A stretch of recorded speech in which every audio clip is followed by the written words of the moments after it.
veste, ko ste šli na poslovno pot, ste se mogli sami več ali manj tega priučiti. Dejstvo je, da recimo v Sloveniji tisto pravo znanje o financah podajajo samo na ekonomski fakulteti, pa še to samo na programu finance. Tukaj zdaj smo prišli nekje do tega izziva, ki ga bomo danes poskušali obvladati. No, in kot sem začel, se pravi, Evropska komisija spodbuja razvoj nove, bolj optimizirane finančne infrastrukture. Zdaj, kako pa je možno, da decentralizirana tehnologija lahko optimizira finančno infrastrukturo? Z mojega vidika, ali pa tisto, kar je mene v uporabniški izkušnji pri decentraliziranih tehnologijah, oziroma dajmo govoriti v tem primeru o kriptovalutah, kar me je najbolj navdušilo, je instant settlement. To recimo verjetno na tedenski bazi izkusite, kadar plačate račun nekomu, ki ni na isti banki, kot ste vi. Tipično traja par ur. Kljub temu, da imamo evropski IBAN sistem, ki je, to bi mogli šibati, tako v sekundi po celi Evropi, pa še vedno ne. Se pravi, se trudi tradicionalna finančna infrastruktura vzpostaviti ta instant settlement. To pomeni, da denarna sredstva ali pa vrednostna karkoli v bistvu prispe v realnem času, v parih sekundah iz moje denarnice v denarnico tistega, kamor sem sredstvo nakazal. In recimo v Bitcoin omrežju se to globalno dogaja, ali pa tudi v Ethereum omrežju, v Solana omrežju, še hitreje, se dogaja v bistvu settlement instantno. To pomeni, da vi ne rabite več imeti hedginga, zdaj se to po slovensko razložiti, mogoče je lažje primer. Recimo PayPal. PayPal je second layer, se pravi drugi nivo uporabnosti na bančnem sistemu. Če recimo znotraj PayPala lahko prenašamo globalno, ne glede na to, iz katere države na svetu je uporabnik PayPala, če mu nakažete, sredstvo se bo zgodil prenos takoj. Zdaj, PayPal to omogoča zaradi tega, ker oni držijo lastne rezerve fiat valut, in zaradi tega, ker imajo za dovolj veliko rezervo fiat valut, lahko te transakcije ne dejansko nakazujejo, ampak prikazujejo uporabniku, tako da se je zgodilo instant. V ozadju pa še zmeraj traja včasih par ur, včasih pa tudi par dni, preden se dejansko sredstva prenesejo iz ene banke na drugo, oziroma se kako drugače zgodi ta settlement. Clearing and settlement. Ne poznam slovenske besede, upam, da je razumljivo. Kako? Dogovor, settlement, ja. Čeprav v resnici gre ne samo za dogovor, ampak dejansko, da sredstva pridejo. To je tudi meni čudno, Zakaj, če je vse v digitalni obliki, pa če vse prek interneta leti takoj, v sekundi je na drugi strani planeta, lahko, pač na drugem serverju, na drugi strani planeta, kakorkoli, še vedno v bančnem sektorju, še vedno se to dogaja, preden dejansko pridejo sredstva iz moje banke na neko banko, ne vem, v Aziji, par dni. No, Bitcoin in ostale kriptovalute in decentralizirane tehnologije to rešujejo instantno. Se pravi, se zgodi takoj. In to je tista srž, zakaj vidi Evropa in pa tudi ostale države oziroma združene države in tako dalje, zakaj vidijo prednost v tej tehnologiji. Se pravi, če bi imeli denar v obliki kriptovalut, evro, potem bi bilo možno pošiljati ta evro globalno, kamorkoli, na kjerokoli denarnico v sekundi. Niso več potrebne tako rekoč rezerve. Zdaj, banke so tako izmedene, ko jim to povem, ker one pa imajo itak že klauzulo, da v resnici morajo držati samo 10% sredstev od toliko, kolikor jih prikazujejo. A ne? Ampak to je ena druga zgodba, jaz sam povem čisto, je tu povezano, ampak je druga zgodba, ne bi želel preveč danes iti v to smer, ker je to čisto lahko za sebe ena predstavitev. Ampak glih toliko malo, da dobimo ene gabarite, da vidimo, o čem se tukaj pogovarjamo. A ne? Tule gre verjetno naprej, a ne? Lahko mi pa poveš, pa bom jaz. A damo te umaknemo. Ja. Aha. Takole bomo samo naredili. To ne vem. Cek. Bo boljše. Še tako. Evo. Tako. No. Danes bomo govorili o tem. Smart bond. To je v bistvu pionirski projekt v resnici na pobudo Evropske komisije v smeri DLT pilot režima, ki sem ga prej omenil, pa bom ga zdaj malo bolj razložil, ne, kaj je DLT pilot režim. A ste slišali že za MiCA? MiCA ureja in regulira kriptovalute. Okay? Ampak MiCA pa ne ureja žetoniziranja deležev podjetij. Razlika je v tem, da so se zmenili globalno, da kriptovalute, oziroma Evropa je nekako prva naredila korak in vsi so gledali v tem primeru Evropo, pa tudi Švico, so se odločili, da kriptovalute niso security, oziroma finančni inštrument. Ja? So utility, se pravi, da gre za žetonizacijo neke lastnosti, neke ekonomije ali pa neke vrednote v podjetju, tako. Okay? Se pravi, to regulira MiCA. To je treba to razlikovati. Saj bomo tudi še prišli do tega. Medtem ko pa se trenutno DLT pilot režim, to je pa ta drugi pol, ki ga Evropa želi regulirati, ukvarja pa z žetonizacijo vrednostnih papirjev oziroma finančnih inštrumentov širše, če še povedno. Ne? Se pravi, to je pa securities tokenization zgodba. In zdaj, zakaj smo mi prišli do smart bonda? Mi smo v bistvu raziskovali, a ne, oziroma še raziskujemo skupaj z Banko Slovenije, kot ste videli na prejšnjem slajdu, z ATVP-jem, tudi z Ljubljansko borzo, čeprav Ljubljanska borza je nekako bolj kot ne čaka v ozadju, kaj se bo zgodilo. Medtem ko Banka Slovenije in pa ATVP pa aktivno sodelujeta v tem in še v sodelovanju z Ministrstvom za finance, kako bi v Sloveniji regulirali žetonizacijo vrednostnih papirjev. Najprej vrednostnih papirjev, pa finančnih inštrumentov še. Ne? Zdaj, zakaj se pa sploh vse to skupaj pogovarjamo, pa raziskujemo, pa želimo to v bistvu regulirati, pa najti način, kako to početi, a ne? Se pravi, žetonizirati vrednostne papirje, je pa tale izziv, a ne? Nekako pri fundraisingu, to boste verjetno lahko tudi potrdili, a ne, prvih nekje do 200,000 evrov je relativno lahko rezati. Se pravi, triple F, friends, fools and family.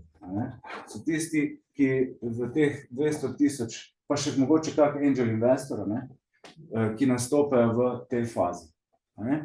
Pol pa pride faza, recimo, ko pa je zelo težko nabrati sredstva. In tipično v Sloveniji se pogovarjamo do 2 milijona, v tujini pa do 5 milijonov. Je težko zbrati denarna sredstva. Ko pa pridemo enkrat do te faze, da pa začnemo zbirati, se pravi, naša evaluacija našega podjetja je narasla na recimo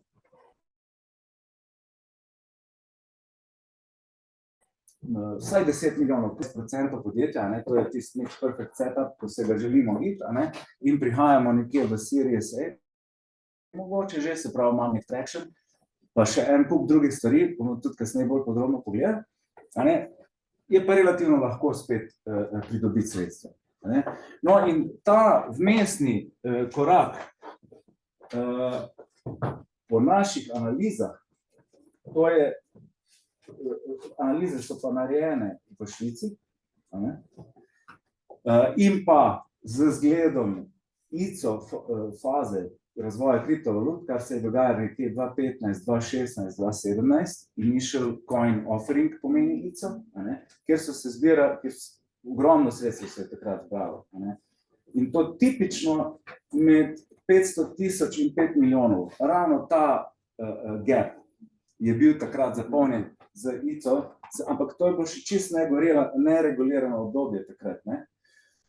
Bomo se pa danes pogovarjali, zakaj je bilo toliko uspešno tisto obdobje, ne?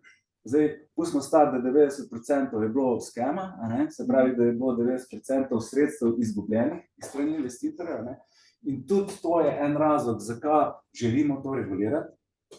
Retail Investor Protection, pravimo temu danes, a ne? In se veliko ukvarjamo, največ se ukvarjamo s tem v resnici, a ne? No, pa pojdimo si zdaj pogledati, zakaj je pa zdaj Smart Bond tisti, ki bi pa nam omogočil, da bi pa ta gap lahko preskočil, a ne? Mogoče še preden gremo na naslednjo, sam bi se še dotaknil mogoče Smart Bond, pa še dodal bi, če ima kdo kako vmes vprašanje, ali pa če kaj kdo ne razume, me kar ostavite. Ok?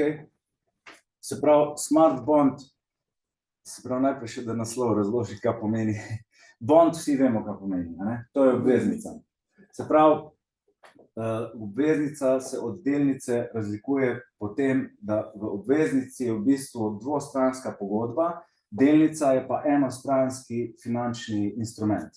Enostranski pomeni, ko ga vi dobite, veste točno, kaj imate in noben vam ne more govoriti, ne, kaj lahko s tistim, kaj pa ne. Ampak je to vaš delež, ki je delež nekega podjetja.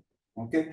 Medtem ko je bond, gre pa za pogodbo dvostransko, kjer se vi dogovorite z ponudnikom oziroma izdajateljem obveznice, kaj to za vas pomeni. In niste solastnik deleža, ampak ste upravičen do neke, po domač povedano, obljube iz strani podjetja, ki je to obveznico izdalo. Recimo bolj poznane, pa bolj tipične, pa tudi verjetno ste slišali za njih, je državna obveznica, ne? Vse države izdajajo obveznice. Zakaj izdajajo? Vemo, zakaj izdajajo države obveznice? Imamo kakšno idejo? Pridobijo sredstva finančna. Tako, pridobijo sredstva finančna od različnih investitorjev, ne? Tipično so državne obveznice rezervirane za, ne bom rekel koga, ne? Ampak ja, je težko priti kot posameznik do obveznice, kvečem preko kakega investicijskega fonda, ki ima noter tudi en del v obveznici, kakšni, ne, državni. Sploh, če govorimo o recimo državah, ki so večje, ne vem, Amerika, Japonska, njihovih obveznic ne morete priti direktno kot oseba, ne. Ok, pojdimo zdaj nazaj. Ampak tudi podjetje lahko izda obveznico, ne. Zdaj, ali bo nekdo želel to obveznico kupiti ali ne, je seveda odvisno, kaj stoji za to obveznico, se pravi v obliki podjetja, kaj se je dogajalo v preteklosti s tem podjetjem. Se pravi, tukaj že takoj vidimo, da startup, ki je na začetku obveznice, ne more izdati. Mislim, lahko jo, sam najbrž bo zelo malo interesa, a ne? Skratka, obveznica, pogodba med podjetjem in investitorjem, tipično gre za nek letni donos, ki ga podjetje obljubi na pogodbi in ga je tudi dolžan konec leta izplačati. In pa lahko je odprtega tipa, se pravi, da ni določeno, kdaj se obveznica konča, ja, lahko je pa določeno, da po 5 letih se zaključi in takrat podjetje izplača glavnico in obresti. Se pravi, je posojilni tip investicije. Ok? To je kar potrebno vedeti. Se pravi, Smart Bond je pa zaradi tega, to smo pa mi ga poimenovali, je pa zato, ker dejansko gre za pametno pogodbo v ozadju, ja? In ta pametna pogodba, naše analize kažejo, in pa tudi prakse iz Švice in iz ICO obdobja kažejo, da ravno ta smart bond bo pa zagotovil, da lahko ta gap zapolnimo. Okay? Zdaj pa pojmo malo še naprej pogledati, kje bi pa zdaj to. Veš, kaj moramo na umda svetlikama, zdaj pa bo. Ok, temu mečke se še vrnita, kaj se je dogajalo leta 2016. Zakaj se vračamo v leto 2016? Zato, ker je pomembno razumeti, kaj se je takrat dogajalo, ker to tudi v bistvu upravičuje, kar počnemo danes. Okay? Če ne bi bilo tega leta 2016, če se ne bi takrat milijarde zbirale v startupih in manjših podjetjih, ki so zbirali denar za izdajo žetonov, če se ne bi to takrat zgodilo, verjetno ne bi mi danes tukaj sedeli. In zdaj, ok, smo že povedali, veliko je bilo skemov, zato ker ni bilo regulirano. V resnici, nekdo, ki je bil programer, ki je bil vešč programirati na Ethereum networku, ERC20 je ta protokol, če ste že slišali za njega, ki omogoča, da vi na Ethereumu svoj žeton izdate. Se pravi, programer, ki je to znal narediti leta 2016, in to je vse odprtokodno, bilo že takrat, že od vsega štarta. To je tudi osnova Bitcoina in vseh kriptovalut, da je tech stack odprtokoden. Okay? Mogoče se v tej fazi sam za trenutek še malo vrnemo na teoretični del, kaj je to odprtokodno, pa kaj je to decentralizirana tehnologija. Kaj mislite, katera je prva decentralizirana tehnologija, ki je prišla v masovno uporabo in ni Bitcoin? In začel se je 10 let pred Bitcoin. Imamo kakšno idejo?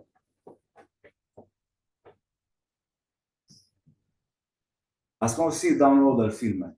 Že leta 2001-2002? Torrenti. Torrenti so prva masovno uporabna decentralizirana tehnologija. Okay? Se pravi, Bitcoin, kar se tiče decentralizacije, ni nič kaj novega. To smo vse že prej uporabljali. Pa seveda internet, sam po sebi, je v bistvu že decentralizirana tehnologija. No, po drugi strani, kaj to prinaša v samem Bitcoinu in v Ethereumu, je, da naenkrat ne rabimo več centralne avtoritete za potrjevanje transakcij.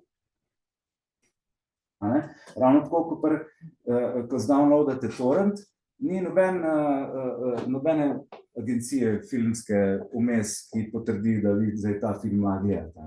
Tako je to recimo Netflix danes.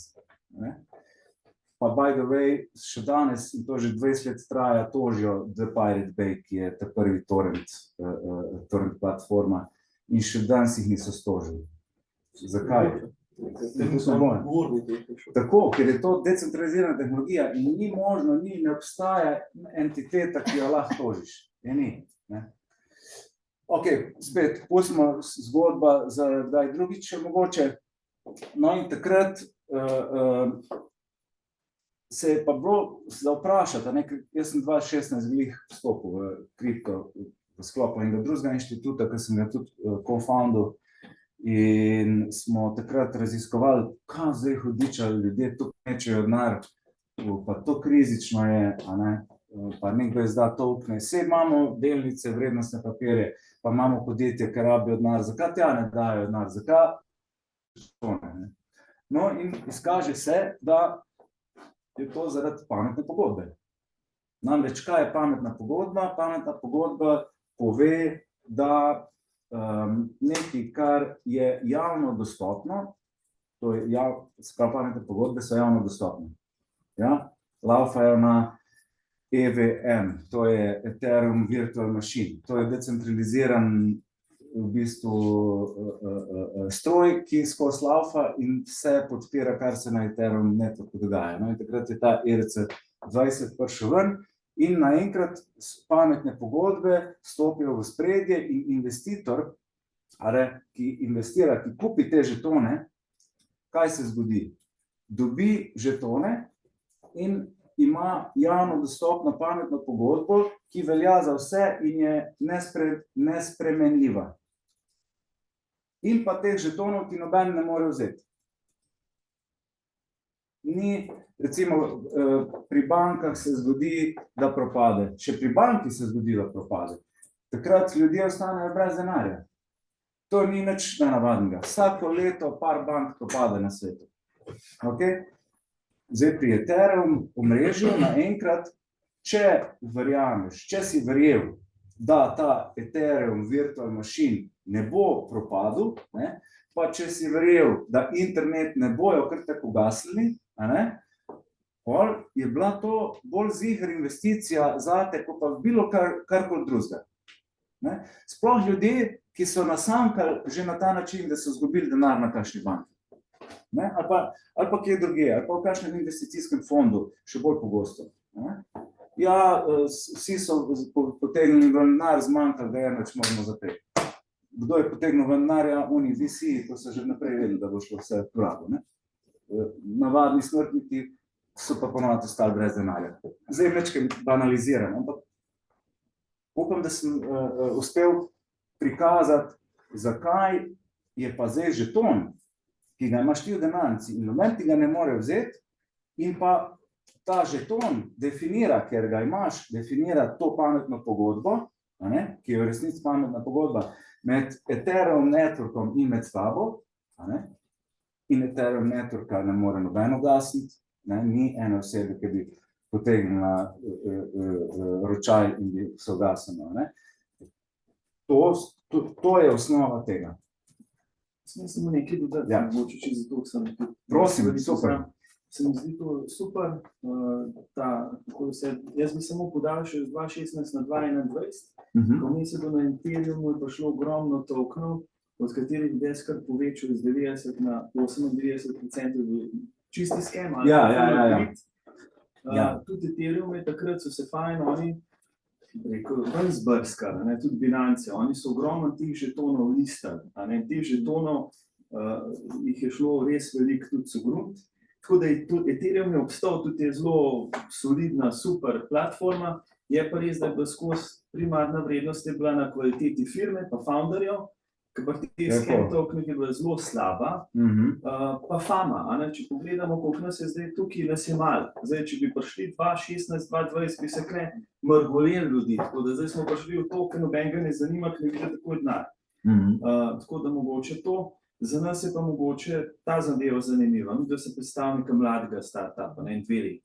Ta Fools, Family, pa še ne vem, kdo je tam najtežji tam dobiti sredstva, pa tudi, ko sam founder daš, potem recimo, če pogledam poslovni angeli, VC, dejansko startupe sploh ne investirajo, na splošno, tako statistiko, ki jaz kar spremljam, en večjih skladov.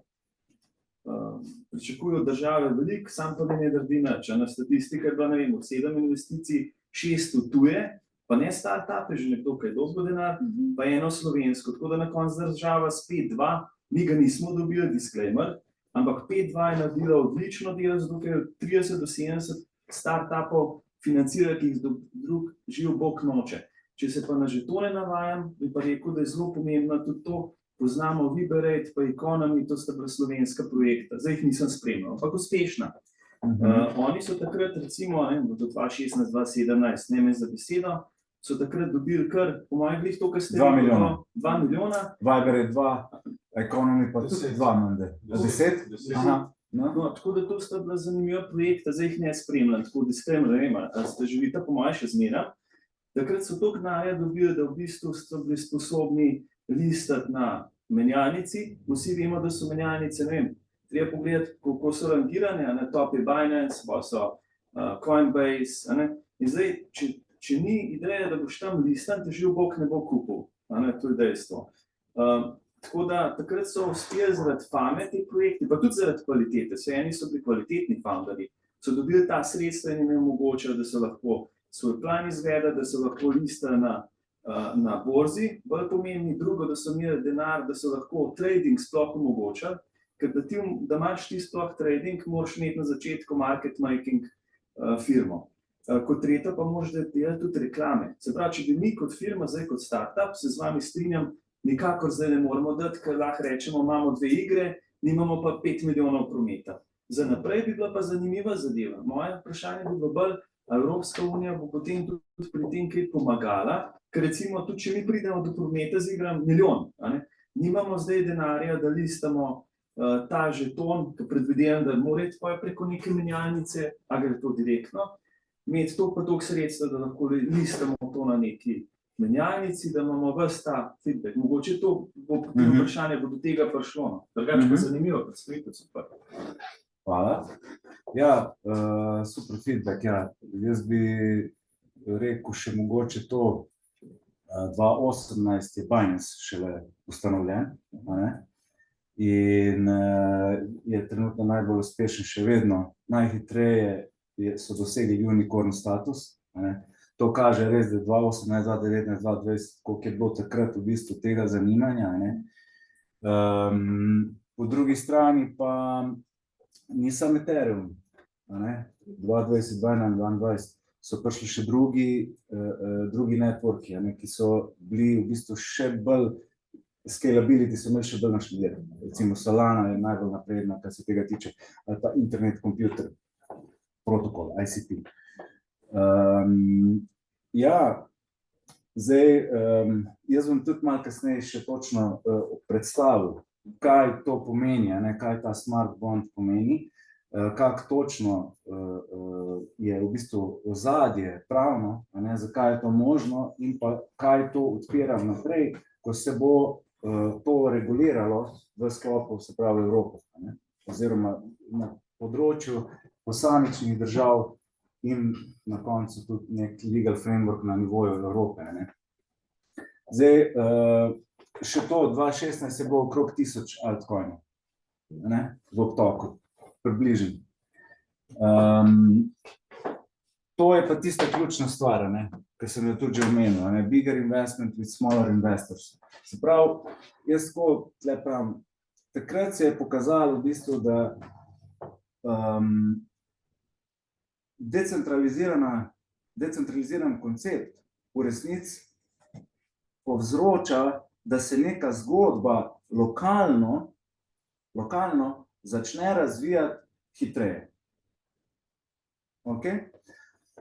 Zdaj, recimo primer, Fools, Friends and Family, so tisti, pa mogoče kak angel investor, so investirali v nek startup, recimo. In zdaj, oni so investirali kaj? Oni so dobili neko posojilno pogodbo, konvertibilno posojilo, tipično se za to daje, stricu itak sam po mailu pošlješ, toliko imaš firme, in si rešil zgodbo. Zdaj pa prije pa ta gap, v bistvu, ko je treba pa prelesti do 2 milijona. Zdaj pa, jaz to sem imel tudi lastno izkušnjo tako, od strica sodelavc, on bi tudi. Sam zdaj, on stricu verjame, pa posledično tudi meni, sam ni pa še zdaj čist ziher, da bi on to investiral, zato da mu jaz sam mail pošljem, mogli dni, da mu dam konvertibilno posojilo na pogodbo, to je že boljše. Ampak tukaj v bistvu pridemo do tega, da zdaj, če vi hočete po Jurja zbrati papir do 2 milijona, rabite 2000 investitorjev. In zdaj boste vi upravljali z 2000 pogodbami. Tukaj se zaplete pol. In tudi on sodelavc od strica vidi to. Vi mu rečete, zdaj bomo mi prišli do 2 milijona. Koliko pa investitor je? Investitor par ljudi lahko investira. Koliko boš zdaj ti 1000 pogodb lahko handlo. In tukaj v bistvu pride ta pametna pogodba v igro. Ker tle pa vi ne rabite več skrbeti za vsakega investitorja, za to, da mu napišete pogodbo, pa da hranite to pogodbo, pa ampak enostavno na Ethereumu ali pa na katerem drugem networku izdate žetone, emisija žetonov za rej za 2 milijona je pač lahko 2 milijona, en žeton je 1 evro v resnici, in ko mu vi pošljete, in to vse v smart kontraktu piše, in ko mu vi pošljete on mu pošlje 3000 evrov, vi mu pošljete 3000 žetonov, je zgodba zaključena.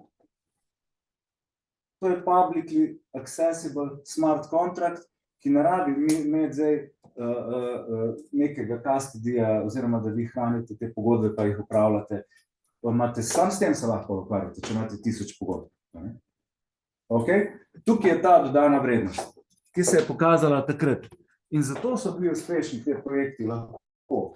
Ker se v bistvu, če pogledamo Viberate, ne? Kaj je Viberate naredil?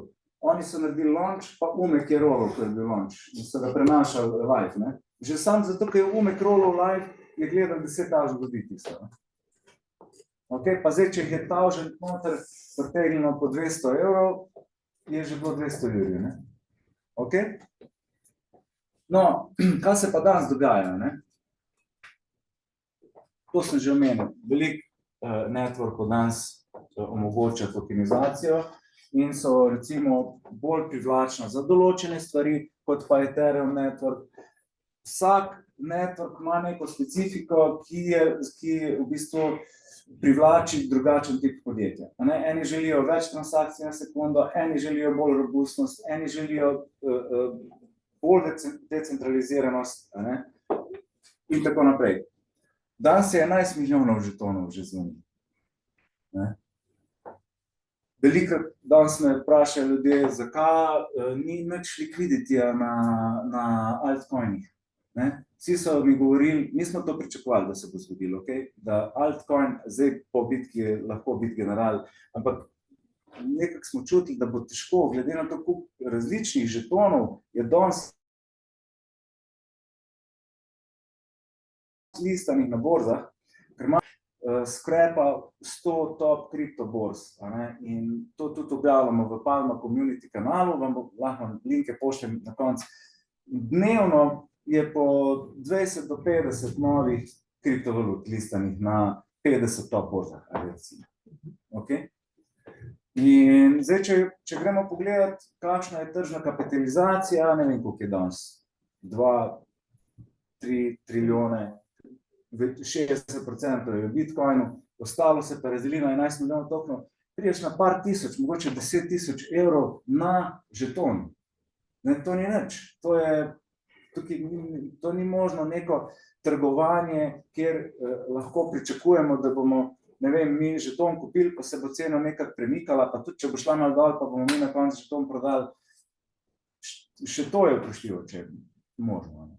Okay? In zato danes altcoin season niga. Včasih smo vsi bitcoine kupovali, pa pol, ko smo mislili, zdaj je pa vrh, pa smo bitcoine prodali, pa pol je bitcoin padel in tam smo ti znar dajali, ja, v altcoine, v Ethereum, pa Solano, pa tako dalje. Pa neke majhne altcoine, ki smo verjeli, da bojo ful pridobili pozornost, pa da bo več ljudi prišlo, pa bo cena zrasla. Ste rekli 2016, da je folk investiral za smart contract. In meni se zdi to malo neiskreno, pač jaz mislim, da je folk investiral zato, ker to pač ta rank storage spora. Se pravi, obljube velikih denarjev, ne zato, da je imela dejansko tehnologija zraven, ki je zdaj fajn blok, ki bo pač odprto, pa je lahko vsak pristopil. Ampak ne vem pa, če je bil to point, ki so ga ljudje gledali. So lahko gledali, koliko ste vi rekli, pač bomo dali altcoin, in mogoče rata. Bolj to, kot pa za tem pa stojijo dobro folk. Res je. Jaz bi pol tako rekel, da se pogovarjava o več fazah fundraisinga. Jaz prej, ko sem govoril, da je bilo to zaradi smart contracta, to je bilo tistih prvih 1000 ljudi, ki je v Ethereum investiralo. Pol, ko so pa videli, ko je prvih 1000 investirali, pol je pa naslednjih 10.000 videli, 1000 ljudi je not investirali, cena je šla gor. Vemo še mi, verjetno bo šla še bolj. Pa so se pa začeli bolj špekulacije. Ampak še vseeno je pa ves čas vsak, saj jaz pa vsak, ko sem ga vprašal, je rekel, nekateri so čisto iz špekulacij šli, ampak velika večina je pa ono, smart contract je tle. Jaz sem ziher, da te žetoni ne bojo šli v nič. Nekaj najboljših kriptoindustrij, definitivno, oziroma na splošno, kar se tiče decentraliziranih konceptov, definitivno. In se strinjam, zakaj so pol ljudje šli not, glavni motiv je potem postal špekulacija. Ker Ethereum ni bil drugi za Bitcoinom, Ethereum je bil 10. za Bitcoinom. Še prej še prej se je zgodil prvi tak, ki je res maso pokril, je bil Litecoin. A veste, kak je Litecoin nastal? Fork Bitcoina, ja. To pomeni, spet imamo odprtokodno situacijo, decentralizirano. To pomeni, da vi lahko greste danes, skopirate Bitcoin tech stack, ne, tehnologijo, skopirate na svoj kompjuter, malo nekaj spremenite in imate svoj coin. In točno to je naredil Google developer, ne vem, ne spomnim se ga zdaj, kak je ime, ampak on je dejansko spremenil 5 vrstic kode v Bitcoin kodi in je izdal svoj Litecoin. In tisti je zrast, kaj pa spremenil? Spremenil je pa, našel je nekje, kjer se da nekaj reprogramirati, pa je ful hitrejša transakcija zaradi tega. Oziroma potrjevanje transakcije v resnici. Okay? In to, ko je folk videl, si je rekel, Bitcoin, ampak hitrejši, gremo not. In isto, decentralizirano, odprtokodno vse. Ne? Tukaj so pol začeli govoriti o Lambotih. Ne? Gremo po Lambo, ne? Investiramo. In pol na enak način kot Litecoin je nastal še bolj Zcash, ki je pa v bistvu še malo transakcije čez ene take matematične funkcije vmes spusti, tako da je skoraj da ni možno slediti transakcije, ne? Ker vemo, da Bitcoin pa Litecoin je možno slediti. Se pravi, cel ledger, cel zapis vseh transakcij je javno dostopen. Silk Road. Zdaj, ste slišali, da je Silk Road founder, Silk Road, veste kaj je? So prodajali droge, ne vem kaj še vse. To je spletna trgovina za droge v bistvu. Ki jo je leta 2007 launčal en Američan. Seveda je bil anonimen. In pol leta 2011 so bitcoini prišli malo v ospredje, ne? In takrat se je začelo to, da so pa za spletne nakupe, za katere niso hoteli kreditnih kartic uporabljati, ne? Se je začel bitcoin primarno uporabljati, pa za kazino, pač online gambling, ne? Tukaj se je bitcoin v bistvu en tak boom doživel, ne? Med leti 2012, 2013, 2015, ja? In ta Silk Road je dejansko ful zaživel, ko je Bitcoin, ko so pogruntali tisti, ki so pač želeli goodies from the Silk Road, da lahko z Bitcoinom plačajo, takrat je Bitcoin ful rast doživel. In takrat se je začel govoriti tudi, da Bitcoin se uporablja sam za zlikovce, pa za kriminal, pa to je bilo tam leta 2015 ful boom, in je ful padla cena Bitcoin takrat. Ampak v resnici, vsi, ki so z Bitcoinom plačevali, so jih pol pohopsali. Tako da največ ljudi, ki so vpleteni v ilegalne trgovine, takšne ali drugačne, so jih polovili zato, ker so z Bitcoini plačevali. Kak je to možno? Ja, pač javno dostopna transakcija je, ve se iz kjere adrese, na kjero je šlo, se pravi na dobavitelja, ampak unke je plačal, in dobavitelj je treba samo še pogledati, iz kjerega IP naslova je neka denarnica pač delovala v omrežju. Borzo vprašaš, s kjerimi kartami se prišlo? Borzo lahko vprašati, če je šlo prek borze, tako, če je šlo pa direkt na denarnico, je pa to vam lahko tudi naša spletna policija, kaj že, Arnes, oni spremljajo vse transakcije online in vam povejo, s kjerega IP-ja, lahko najdejo, locirajo IP, se pravi, na kjeri lokaciji je bil. In tako so v bistvu ujeli mnogo kriminalcev. Tako da, Trump je sicer founderja Silk Roada zdaj opustil, seveda mogo ga na nek način, s tem je dal vedeti, da Bitcoin je pa vseeno nekako bil dober za to, ampak nočem zdaj to komentirati. Ampak ja, hotel sem to povedati, da dejansko lahko z to globalno dosegljivostjo in kriptovaluto in bom rekel, s to decentralizirano osnovo in javno dostopnim ledgerjem, se pravi, to je v bistvu računovodski zapis, v bistvu dodamo k verodostojnosti našega podjetja, če tako rečem. Danes je Trump launchal memecoin, oziroma to je bilo par dni nazaj, mogoče 2 tedna. Zdaj, kako ste to videli? Recimo, dajte še malo vi kaj povedati. Jaz sem se potem spuščal, zato ker nisem vedel, da vse kaj potegnil. Ja, memecoin je že tako, bom rekel, že tako velja, da ljudje, ki sami investirajo 80% in več, jih izgubi denar, končajo z minusom. To tudi, če greste na bilo katero platformo trgovati, ki je za tradicionalne finančne inštrumente, za trgovanje tradicionalnih finančnih inštrumentov, prvo morate obklukati, da se strinjate in da se zavedate, da verjetno boste izgubili ves denar. To imajo vsi po zakonu, da morajo imeti to gore. Tako da ni to pri kriptovalutah nič novega, to že imamo z tradicionalnih financ. In zdaj pri memecoinih, ta prvi tak memecoin znani je bil Doge, ki ga je še sam Elon Musk pumpal, to je bil lani, pa mogoče predlani. So tipični po tem, da 99% ljudi izgubi denar. Ker pravijo, da memecoini in pa ostali, bomo rekli, manj vredni, manj organizirani kovanci, so tipično izhodna strategija za VC-je. Kaj to pomeni? Nek startup izda smart contract, to pomeni, imajo white paper, pa smart contract, pa izdajo 10 milijonov tokenov na tem smart contractu in VC prvi investirajo v njih. To izgleda tako, da reče startup, mi vam damo po 0,5 evrov, vam damo token. Ko bomo pa šli na borze in imamo že zmenjeno z 10 borzami, bo pa vrednost kovanca 1 evro. In VC super, oni vložijo ful denarja in čakajo, da se začne ona pumpa, ta prva, ko pride to vse na borze.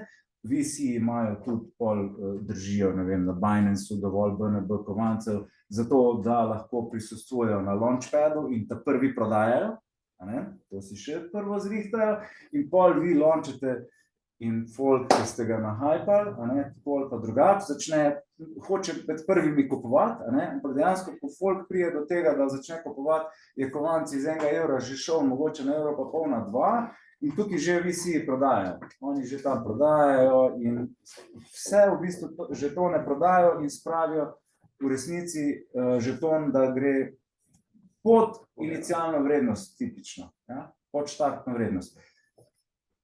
Zdaj, če ste vi kupovali tam, ki ste hodili, ki ste mislili, da bo šlo na 10, ste kupovali glih na vrhu, tam, ko je bil 2 evra. To pomeni, takrat so VC že prodajali svoje žetone, se pravi, vi ste bili njihov exit. Vi ste kupovali tam, ko so oni hoteli prodati. In tipično 99%, pa odvisno zdaj, da ne bom preveč specifičen, velika večina ljudi izgubi denar v teh primerih. Tako da, ful pazite. Če samo še en dodatek, zdaj so menjalnice so že naučile od vseh teh pump and dump. Dejansko, če kovanc naredi samo trend, da se kaže, je takoj, da list zaprejo, nima šans prideti kjerkoli token spet nazaj. Tako da zdaj so to fejs spremenile. Tudi povečale so se zelo cene za listing fee, pa pump and dump je prav noter, samo da se pokaže, in zato moram imeti te podjetje tudi ogromno sredstev na računu, zato da če do tega pride, morajo svoje založiti. Tako da so se zdaj zelo tega bojijo. Tudi Nika je dosti manjših borz, sploh benala evropske investitorje, da sploh lahko sodelujejo. Nekaj pa super, fajn bi pa bilo, da bi pa že 2020, da bi vse te Ethereum skene, jaz sem tukaj malo bolj ciničen, ampak mislim, da imam prav.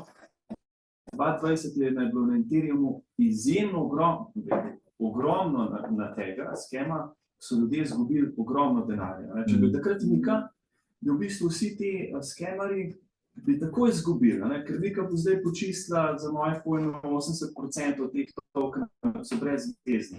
Zdaj, jaz sem tukaj malo ciničen, mene res zanima, kako bodo ti žetoni kar enkrat priznani, a ne. To se mi zdi, da je ful pomembno. Ker na koncu te žetone Mika uregulira, ne. Bitcoin, Litecoin so vsi decentralizirani, ker so notokodi. Jih ne moreš več, tudi če si vem kakšen hacker, ne moreš več to narediti, da bi več žetonov dobil. Ti žetoni so pa vsi taki, da bo potrebno, da bo firma imela, po moje, legislaturo urejeno, firma mora delovati, po moje, ker je super. Samo za nas bo pa to pomenilo genialnici ekipa, ker zdaj ni več dovolj, da si ti en sam programer pa daš dol na borzo. Zdaj mora biti ekipa, marketing. Mene res zanima, pa bo tudi Evropska unija to naredila, da to sploh bo. Je pa zanimivo, ne rečem, da so. Pa ogromno je vprašanje. Res je. Jaz bi mogoče še eno mejnico tle dal. To, o čemer zdaj govorimo, ne, se pravi te žetoni, ki se jih daš tudi danes mintati, se reče, ne, in spadajo pod Mika regulativo, to so torej utility žetoni, so v resnici primerni za bolj zgodnje startupe. Ne za vse, ampak tam, kjer recimo v gamingu, kjer ti lahko z žetoni kupiš, ne vem, nekaj vrednega znotraj gamea. Recimo, to je nek utility. To jaz nikoli nisem razumel, se predvsem pri NFT-jih, ko so prišli, se pravi, jaz ti prodam NFT, ta NFT te lahko koristiš samo v naši igrici, se pravi, sem samo naredil ekstra skok, ki ga rabiš ti preskočiti, da dobiš nekaj, kar ti itak lahko ponudil na mojem serverju. In pa tako, pač se si lahko minaš zaradi mene, sam itak si pa od mene odvisen, če to obstaja. Se pravi, pa sem naredil sploh. Ja, to je zdaj... Naučil si kaj? Zemlja, tako je to. Ja, si to. Kaj več od tega? Tle v bistvu, recimo, vrhunec tega principa je, da več igrc uporablja isti tip NFT-ja. To se ne bo nikoli zgodilo. Zdaj lepo. Tako, kaj bi, ne vem, to so bile sanje. Volkswagen ima hype, se ti kažeš, ok, jaz bom tu centralno konzolo dal na Fiat. Tam še težje. Ta sama konzola ni vredna toliko, če bi je dal na, ne vem, v Big Bang, ampak ker je v Volkswagenu je vredna. Ja. No, druga stvar, ki pa je, bi mogoče sem še dodal, je pa, da nekaj, kar vežemo na NFT, je unikatno. In spet, če ni na NFT-ju, ga igralca izključiš iz igre in je gotovo, on zgubi tisto orodje, ki ga je kupil. In je unikatno. Če ga ima pa na NFT-ju, ga ima pa pri sebi. Ga pa ti lahko benaš iz igrice, on NFT proda na DeepSea, ali kaj je že, na NFT platformi ga proda enem drugem gamerju tvoje igrice in ta drugi gamer bo prišel nazaj in bo s tem lahko šel v game in ga bo uporabljal. To je razlika, ne? Ampak NFT nima, on na NFT-ju samo podpisano pogodbo, kaj sem jaz dolžen. Jaz lahko pogodbo še kar cancel na mojem serverju. Ne moreš, ker pa boš vsem cancel. Ne moreš samo enem. Ne, pač rečem, ta item ima ta hash, rečem, ta hash ne more reči. Na mojem serverju jaz lahko rečem, kar hočem. Aha, se pravi, da bi penil samo tist en... Ja. Ampak če bi to... Vsem od mene odvisno. Ampak če bi to naredil... Pa sem se vstegl mnogo, ampak pač lahko naredil. Tako. In to verjetno ne želiš. Ampak, če pa igralec nima na NFT-ju tega orodja, pa ti sam njega benaš, noben ne bo vedel, da si ga benil. Se pravi, je ena razlika. Se pravi, ti moraš bolj sebe v koleno streljati, če ima NFT-ju. Dajmo tako reči. Tako da, ok, tukaj je ena taka razlika. To je tudi isti princip je pri žetonizaciji. Poleg tega, da pohitrimo vse transakcije in pa verodostojnost preko pametne pogodbe, tudi v bistvu zagotavljamo, da nekem investitorju, da on ima ta žeton in ta žeton bo on lahko prodal naprej. Brez nas. To je ideja, a ne, v končni fazi. In tukaj tle tudi kolega prej to dobro izpostavil in pridemo do tega. Ne? Zdaj security token. Zdaj pa se gremo spustiti noter v to, kar smo danes v resnici prišli. A ne? Zdaj smo bolj ali manj se pogovarjali okrog tega, zdaj pa je rešitev. Zdaj security token mora imeti regulacijo na področju investicijskega prava, vključeno. A ne? In pri smart bondu, kot bomo videli, gre za hibrid trenutno. In sicer rabite brokerja ali pa kakšno drugo finančno institucijo, ki vam bo izdal obveznico, in to pomeni, da vi se z njimi dobite, oni vam svetujejo glede na to, kak je vaš specifičen biznis, kako obveznico izdati. Ja? Trenutno v namene smart bonda je možno izdati navadno obveznico, to pomeni, konec leta plačate to, kar ste obljubili, in pa po določenem časovnem obdobju vrnete glavnico z obrestmi.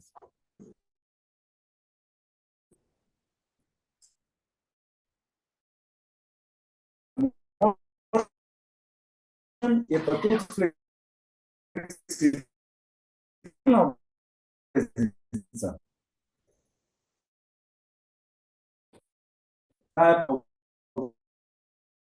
Že zelo, vidite, koliko mero, da je pa ful več profita, ali pa se pa ful več izplačali tega profita, ne? Holderje obveznice. Ja?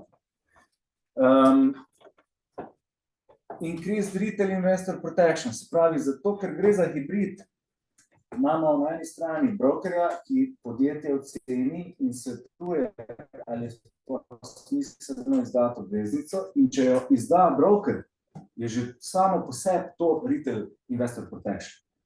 Ker finančna institucija podjetju ne bo izdala obveznice, če ne vidi nekega potenciala, ki bi lahko držalo to obveznico. Okay? Po drugi strani se pravi prvi del hibrida. Drugi del hibrida je pa token. Vi lahko vodite, se pravi, če to je po zakonu slovenskem, ne vemo, če je to velja po Evropi, ampak v Sloveniji to velja. Če vi izdate obveznico in rezate do 5 milijonov, potem lahko sami vodite seznam investitorjev, kolikor vam paše. Lahko je na papirju, lahko je v Excelu, lahko je pa tudi na decentralizirani podatkovni bazi, temu rečemo. Ja? To je že to. Okay? To je izjema v, zdaj z glave ne vem, zakon o finančnih inštrumentih.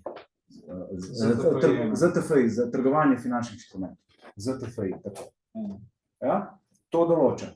In tukaj smo mi zdaj ubrali noter, pa smo rekli, ATVP, dajmo mi tako narediti, mi bomo samo pomagali podjetju, da bojo oni lahko sami izdali žetone, pa jih poslali tistim, ki bojo investirali, pa na decentralizirani borzi si lahko oni med sebojno prodajajo, pa kupujejo.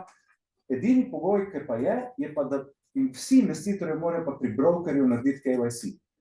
Oziroma pri vsaj enem od brokerjev, ki so vključeni na mreži.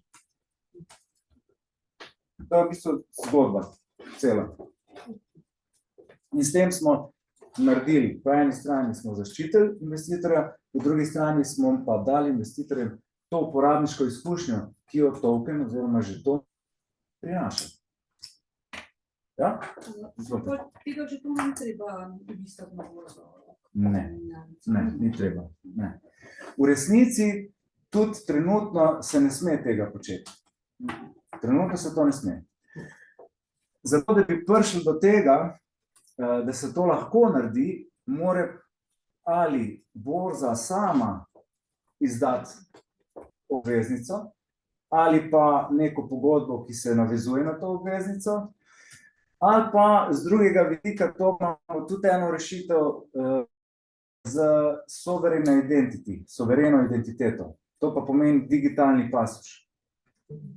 Se pravi, ko bomo imeli digitalne pasoše, boste pa vi se pri enem brokerju legitimirali, in broker bo po vseh AML, KYC, ali pa pri banki še boljš, ki imajo najstrožje, bo potrdil v centralni register Slovenije, da niste pralec denarja, okay? In potem boste vi s tem pasošem, kamorkoli boste prišli, na kjerkoli borzo, kjerkoli brokerju, boste ta pasoš pokazali, on bo sam preveril credentials, se reče, se pravi, to so neki hashi, ki so shranjeni v centralnem registru Slovenije, bodo, niso še, in bo borza preverila, aha, centralni registr Slovenije, aha, super, ta človek, vse je v redu z njim, in boš lahko trgoval na tej borzi z vsemi možnimi tokeni, security tokeni.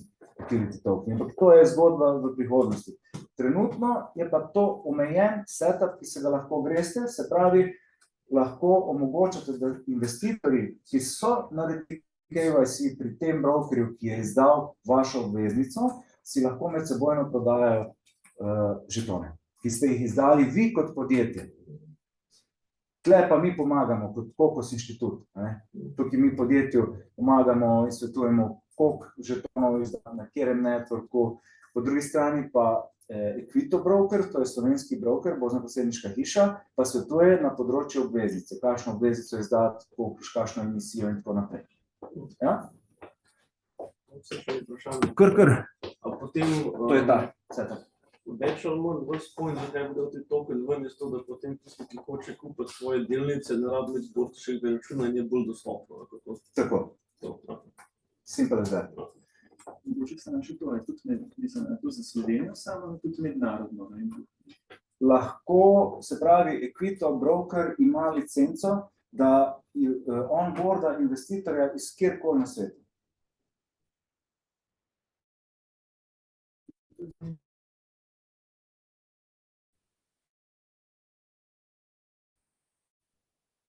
Ja. Razen države, ki so na sivi listi. Imaš neko zgodovino. Ja, predvidevamo nekaj.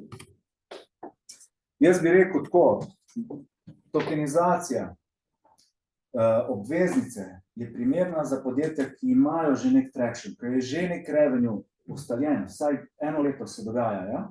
Okay? In imate že neke partnerje, ki delajo na tem, da se bo ta revenue povečal. Okay? Čisto poenostavljeno povedano. Medtem, ko če ste začetni startup, je pa bolj primerno, da greste v utility token. Tisti je pa mika regulacija. Ja, tistega pa lahko vi kot podjetje izdate, ne rabite se z nobenem nadzmeniti, ga izdate, ga ponudite investitorjem in oni ga kupijo, vi jim pa pošljete token.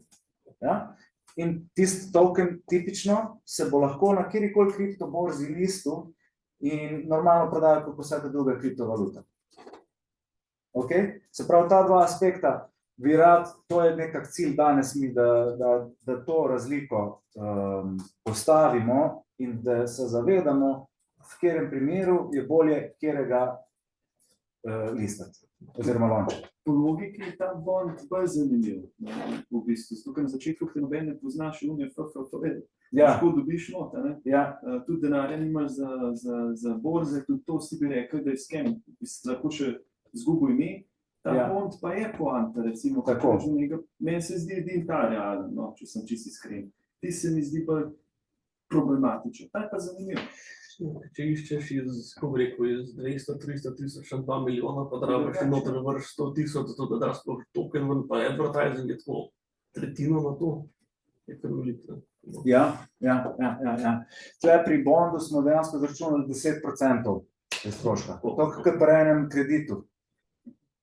Okay? S tem, da je to, pač imate že podporo, tle not je vključeno, tam ene 10 jurjev, vse imam naslednji slajd je razpredelnica tudi, ampak bomo pa šli k tem. Rad bi najprej vam ta proces predstavil. Okay? Zdaj jaz bi predlagal 5 minut pauze. Smo že 1 uro napeti, pa da se mačkam sfišamo, pa gremo pol tole, ki je zelo pomemben del vsega. Ja? Ok, nadaljujemo čez 5 minut. Ja.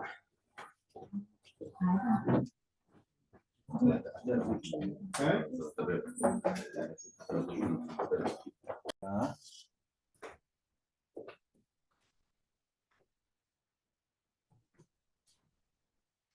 Ali se slišimo? tudi kaj. Noben se ni javil.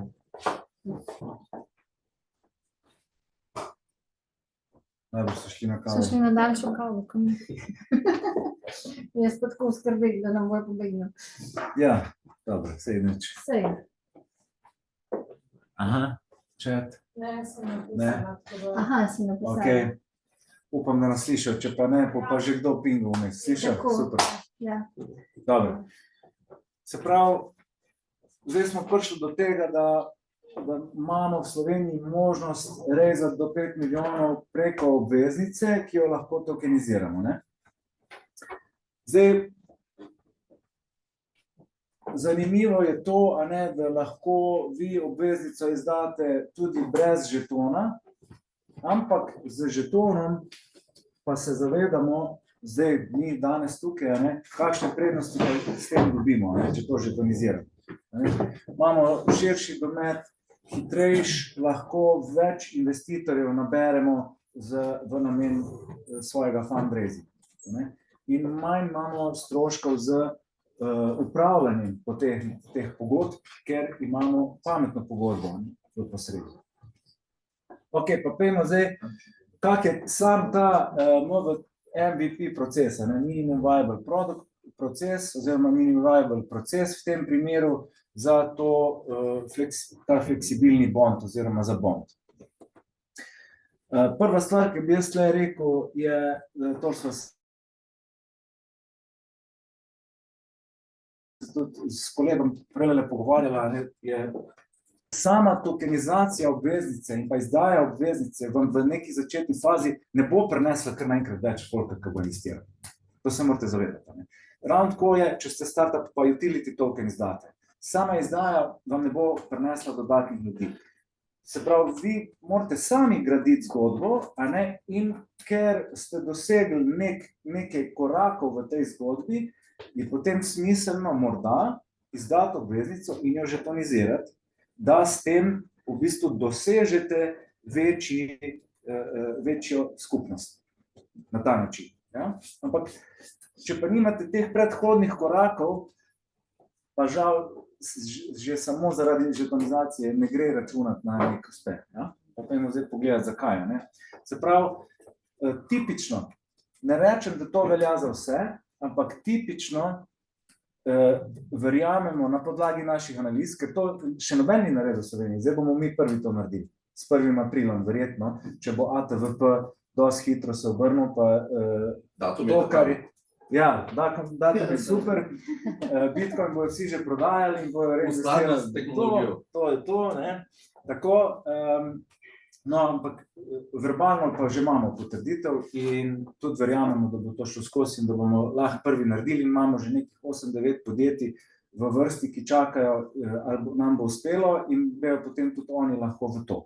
In teh 9 podjetij ima naslednjo, bom rekel, preconditions, se pravi pogoje zadovoljene.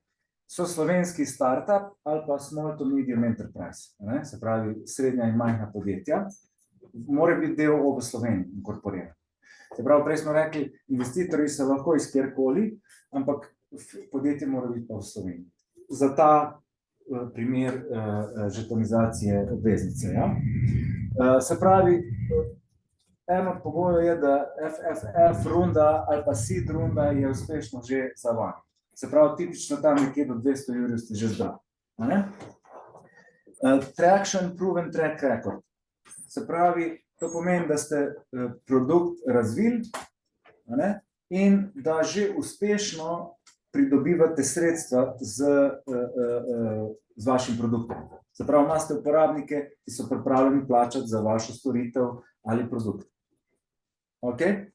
In je to, mogoče še to dodam, ni dovolj, da je tu pa tam kakšen kupu. Mora biti nek tako eno leto traction, da se vidi, da vedno več ljudi prihaja noter, seveda za Božič pol spet ni nobenega, pa pol januarja se spet dvigne nazaj na prvotno rast. To je idealna setup. Ja? Seveda, vsak ima svoje specifike tukaj.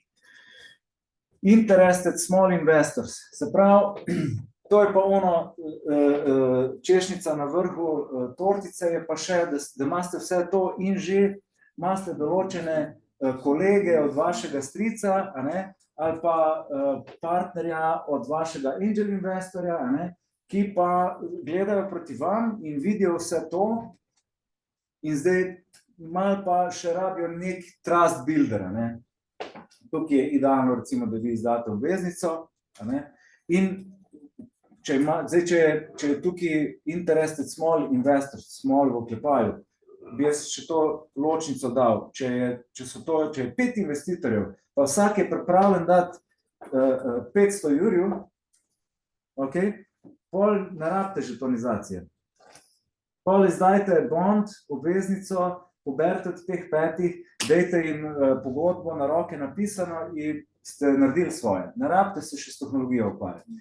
Če pa vidite, da jih je 100 takih manjših investitorjev, kjer je pa vsak pripravljen po 10 jurjev dati not, to je pa perfect setup za izdati žetonizirano obveznico. Ok?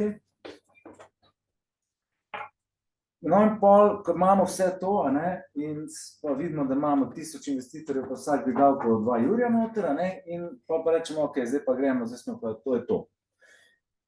Prvo se gre v podpis pogodbe z Equito brokerji.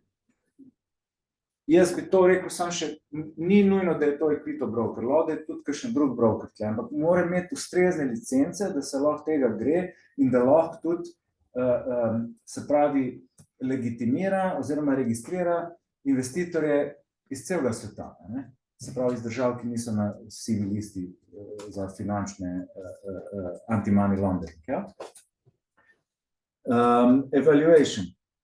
Se pravi, broker vam bo pomagal narediti profesionalno evaluacijo. To je v bistvu, oni rečejo tem pitch book. To je po njihovem standardu narejena knjiga, lahko je to 7-8 strani, kjer so sami finančni kazalniki noter. Ampak resni investitorji gledajo to. Ne? Prospectus preps, se pravi, to pomeni, zdaj, Equito bi verjeten zelo izhlač stresel, ker sem uporabil prospektus, a ne? Veste, kaj je to prospektus?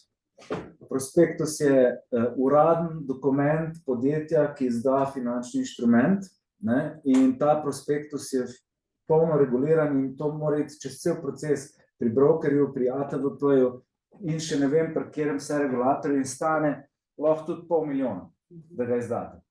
Tako da tukaj bi jaz mogel v narekovajčke dati, se opravičujem, ker nisem dal. Smo pa z Equitom prišli do ugotovitve, da v resnici srednja in majhna podjetja ali pa še kak startup zraven v resnici ne rabijo prospekta. Dovolj je, da je to en v bistvu malo nadgrajen evaluacijski dokument. Se pravi, malo razširjen v smeri prospekta, ja, ampak ne rabi biti pa zdaj to ne vem kak prospektus, koliko je v recimo primeru neke delniške družbe, DD. Ker vemo, kakšna razlika med DOO-jem pa DD-jem v praksi. DD je ful bolj omejen. DD mora točno imeti upravni odbor, točno zagotovljene, skratka, zelo je omejen in zelo je standardiziran. DOO je pa zelo fleksibilen in zaradi tega ne moreš kar tako izdati vrednostnega papirja v DOO-ju. Ampak zaradi tega gapa, zaradi katerega smo danes tle in ga želimo premostiti, tu se pa pogovarjamo o DOO-jih in zato tudi slovenska zakonodaja, pa verjamem, da tudi druge po Evropi pa po svetu, dovoljuje izjemo do 5 milijonov fundraisinga. Ja? DOO-ju. Ja? Skratka, neke vrste, se pravi prospekt je tipičen za delniške družbe, mi tukaj smo se zmenili z njimi, dajmo čim manj, zato da bo to zanimivo za majhna podjetja. In so oni prišli 2 jurja. 2 jurja je minimum, ko mi to naredimo, pa še ene 2 jurja za odvisno koliko sestankov, lahko je tudi to pride vse skupaj pol na 10 jurjev, ali pa tudi več, odvisno kak je vaš interes, pa odvisno koliko kompleksna obveznica mora biti v ozadju narejena, da podpre vaš biznis. Okay?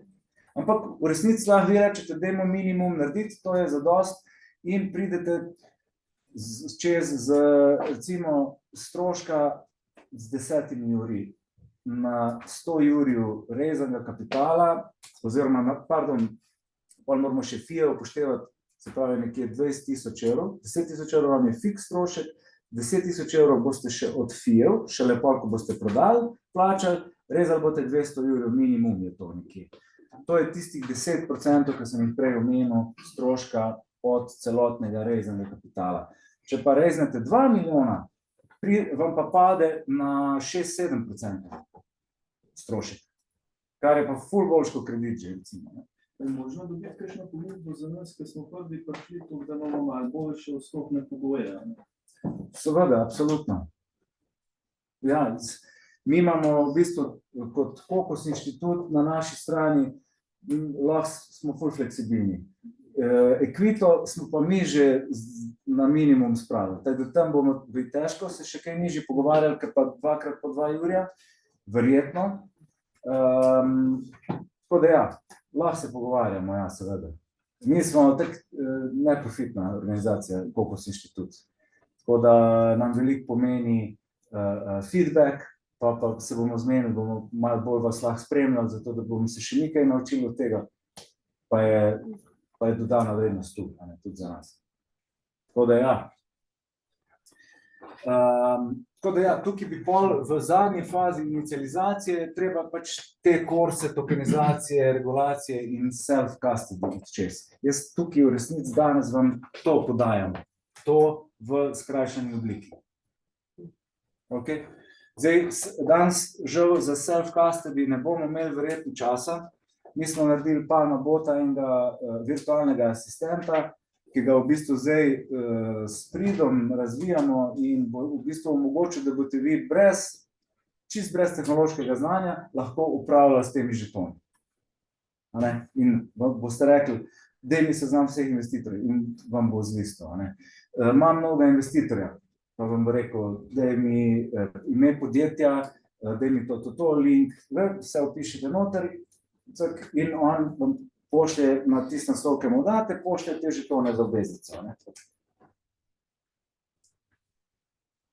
Zdaj, execution, ko ste se pravi, vse ste že prej zrihtali, tule ste se zdaj inicializirali, se pravi, ste pripravljeni, da začnete prejemati denar od investitorjev. Token offering pomeni, da vi objavite vsem investitorjem zainteresiranim in tudi širše lahko, preko partnerjev, kakorkoli, da ste launchali svoj token in da je možno kupiti vašo obveznico preko žetona. Token sale, izključno ga mora delati broker, vaš, se pravi, borzni posrednik, to je pač po zakonu. Fiat denar mora priti na račun borznega posrednika. In borzni posrednik vam potrdi, on je poslal in takrat mu vi pošljete žetone.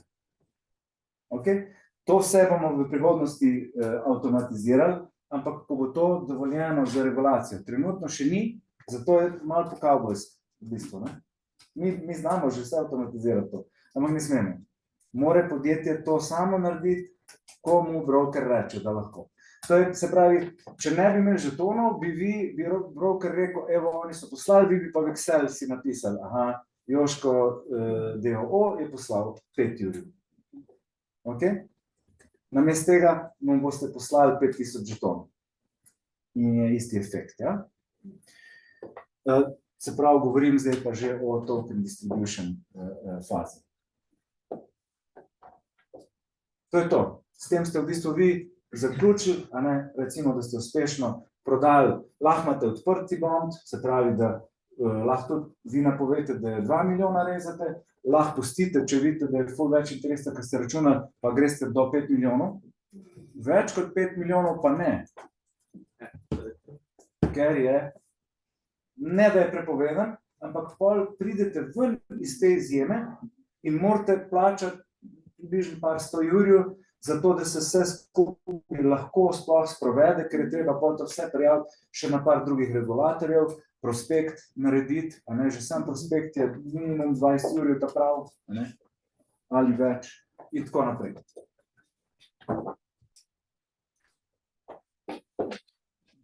Vprašanje mogoče kakšno tle.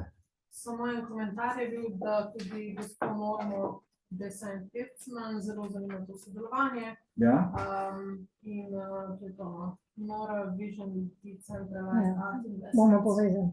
Ja. Super. Jaz še imam eno vprašanje. Ja. Kaj s temi RVA tokenji delate? Real Gore Assets. Absolutno, Za nas da. je ta del, Sej, v zelo bistvu, zanimiv. v resnici je bond, je real To world je, asset, ja. v resnici, ja. Tako da ja, to je to. To je to.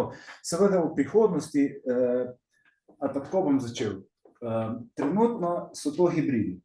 Se pravi, imamo mi v neki tradicionalni obliki, bodisi je to v SQL žetonu, a ne, SQL baza, ali pa mogoče digitalni zapis brez decentralizirane tehnologije, bo mogoče najbolj razumljiv izraz, ali pa je to papir, a ne, še vedno mi danes lahko na papirju izdajamo vrednostne papirje. Ja?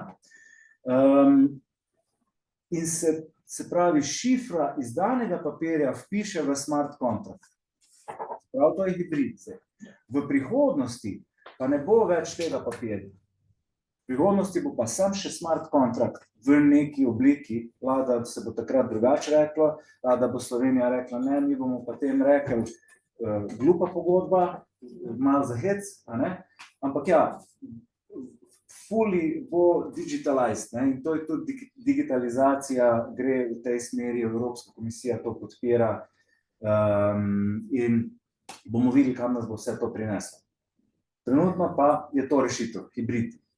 Samo eno vprašanje, kako so pa tle, obveznice imajo neko dospelost, ne? Že tle, kaj razmišljam, kako 5 podjetij za koliko let dajo, ker moraš po mojem imeti pol, Ja. da je mogoče Ja. sam par. Ja. To je ta del, se pravi, to je ta del. Ne? Tukaj v bistvu Equito kot profesionalna borzno-podjetniška hiša svetuje in tukaj je njihova dodana vrednost. Oni vam pol svetujejo, kakšno dospelost, na kak način, lahko je odprta, lahko je fleksibilna, kot sem že omenil, a ne. Lahko je pa točno vnaprej določena, kar pa imajo investitorji najrajši. Ja? Da imajo, no, ne smem nič reči za ziher. Nič ni ziher. Tudi to je odvisno od kakšno investicijsko strategijo ima investitor. Ne?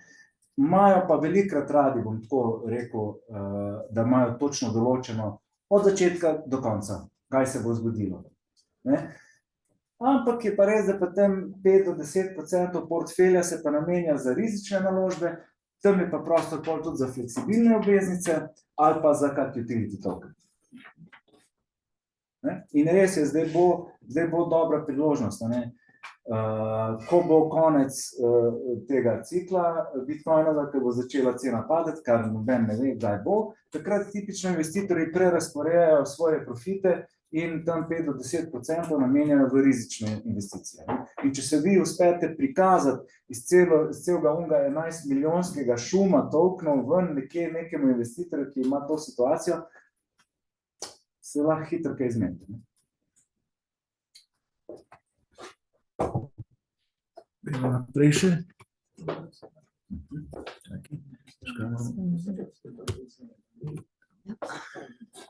Evo, to smo nekako zračunali, se pravi Certified Evaluation Expert. Tle mi sodelujemo z Capital Experience. Ja? In oni, to so iz Hrvaške družba, so naš partner in oni vam naredijo za 2000 evrov osnovno evaluacijo. Ja? Pol imamo fundraising proposal, pa marketing sales. Ne? Tukaj je Equito, to pomeni, oni vam nekje za 2000 evrov ali več, zato je vprašajček, ne? Ker pri 2000 evrov se začne, vam oni naredijo ta neprospekt. Ja? Potem pa seveda še Equito ima bazo investitorjev tudi. Ne? Poleg tega, da tudi oni odgovarjajo na vsa vprašanja od vaših investitorjev. Se pravi, oni vodijo vašo investicijsko rundo, se tem reče, a ne, in pobirajo za to fi. Ne, tukaj ni, da imate nek fiksni strošek, ampak oni odbijajo in tukaj tudi se lahko še pogajate. Sploh zdaj v tej začetni fazi. Ne. So oni tudi rekli, da imamo malo pustiti to odprto, smo fleksibilni, odvisen, koliko se zbira. Tipično je pa tako, do 500 jurjev vzamejo 5%, nad 500 jurjev 2%.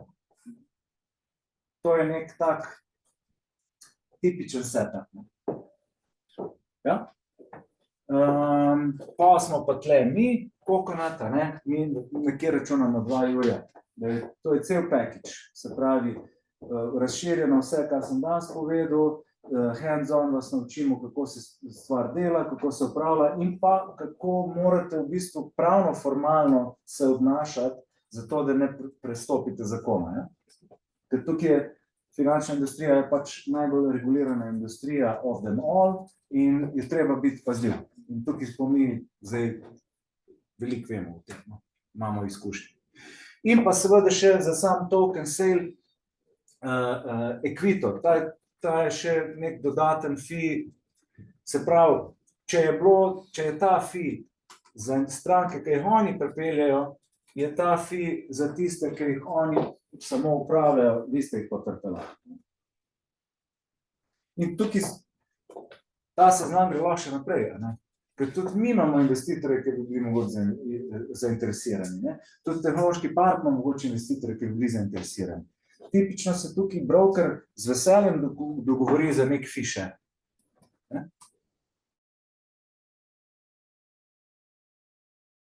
Tle se da ena lepa taka zgodbica narediti, ker ima vsak nekaj od tega, seveda, pogoj je pa, da v ta projekt, ker se denar zbira, verjamejo vsi, ne? In pa je to nek tak trust builder, ne? Še dodaten, recimo.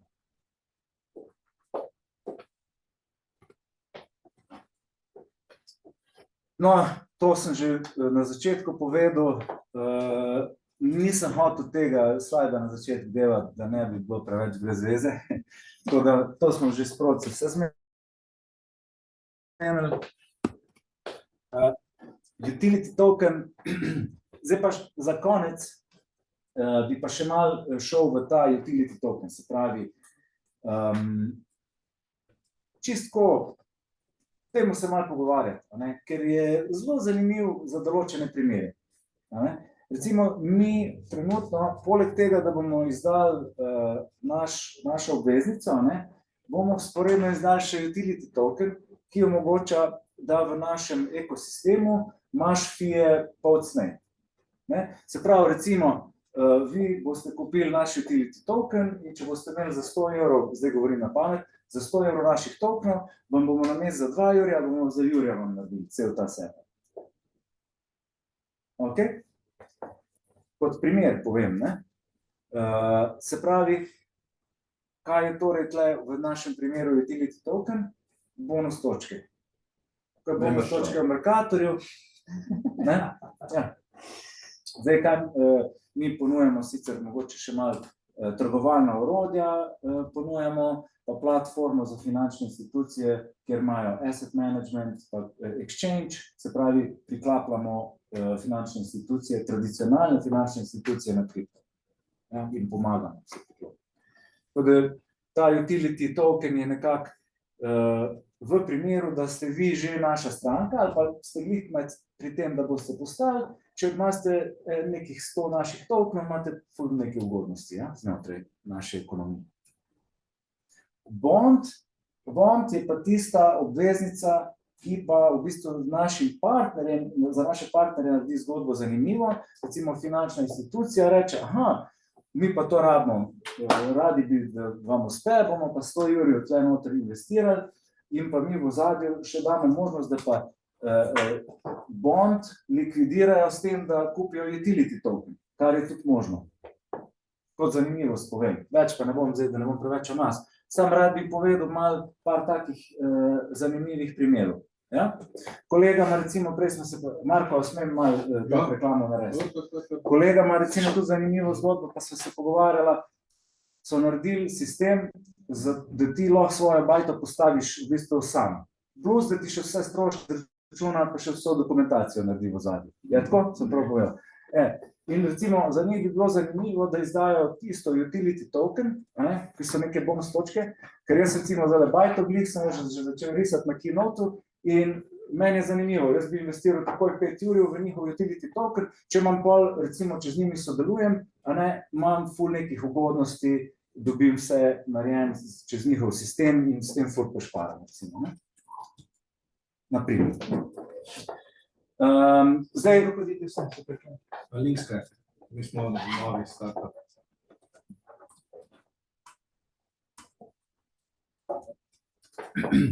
ICO, IEO, TGE, ITO, to ste verjetno že videli.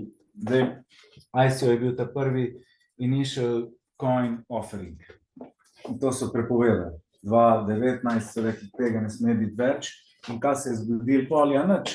So pa začeli na borzah launčati in je bil initial exchange offering, pa initial token offering, ne? So pač tam malo ime spremenili, pa malo platformice so predrugačili. Pa TGE, Token Generation Event, to je pa v bistvu dogodek, ko vi zgenerirate te svoje tokene, ja? Toliko malo kot za razjasniti, se pravi, tukaj gre za kriptovalute, cryptocurrencies, ja, pri utility tokenu in danes, ko smo že omenili, je 11 milijonov, ja. Kar pomeni, da je veliko šuma in če želite izdati utility token in doseči neko rast vis-a-vis, se pravi, z launčanjem na exchange-ih in z digitalnim marketingom predvsem, je treba paziti na kar precej stvari.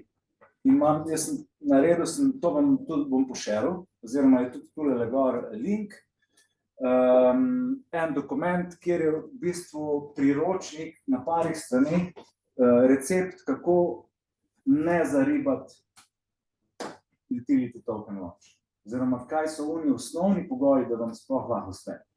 Okay? In par stvari, se pravi, your documentation, sprav dokumenti morajo biti perfektni, ne? Cifre se morajo skladati, to itak, če delate fundraising, to itak velja. V vsakem primeru.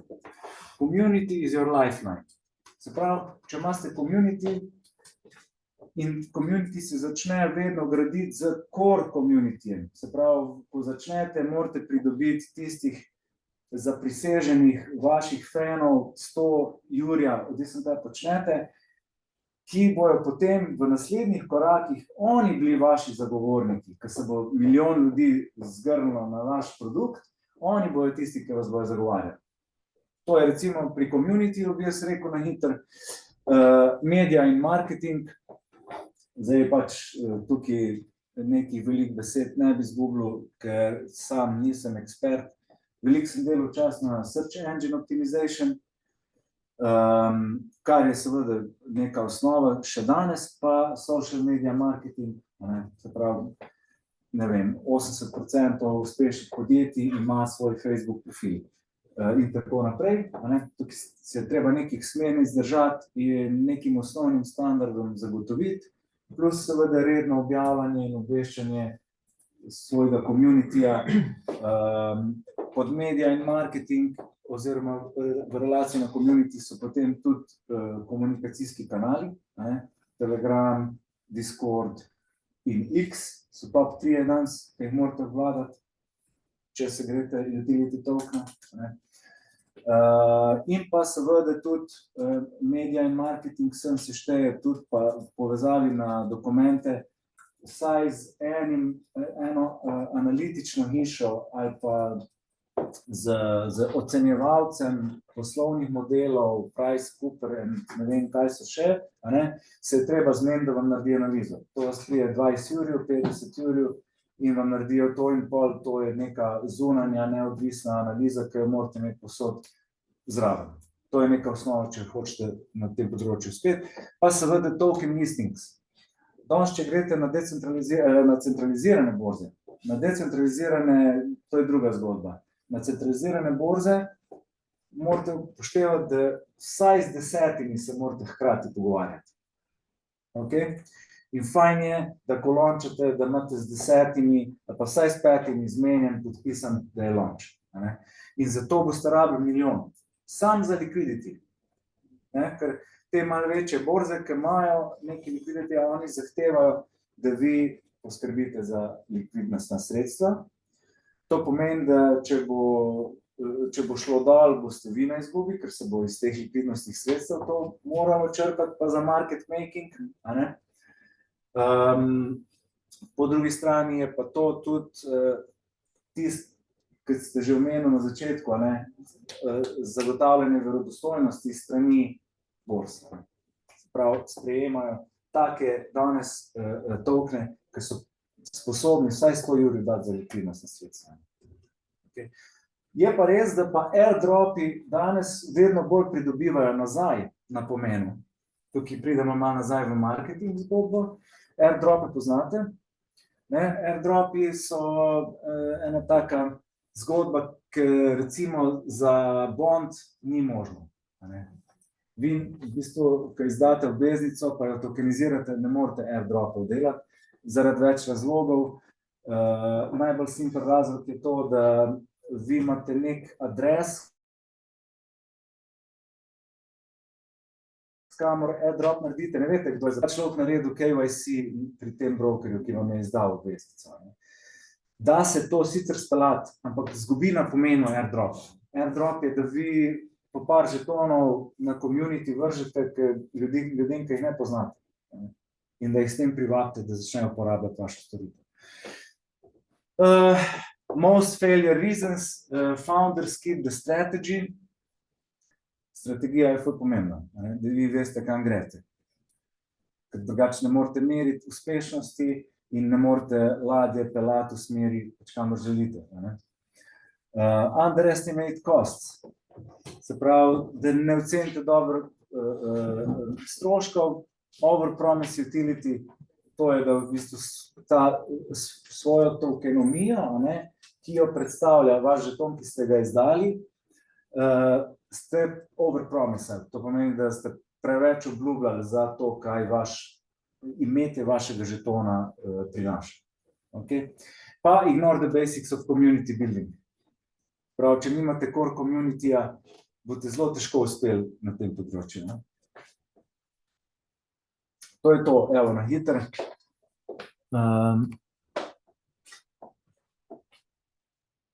Jaz sem founder pa CEO Coconut Instituta. Ostalo je že Maja na začetku povedala.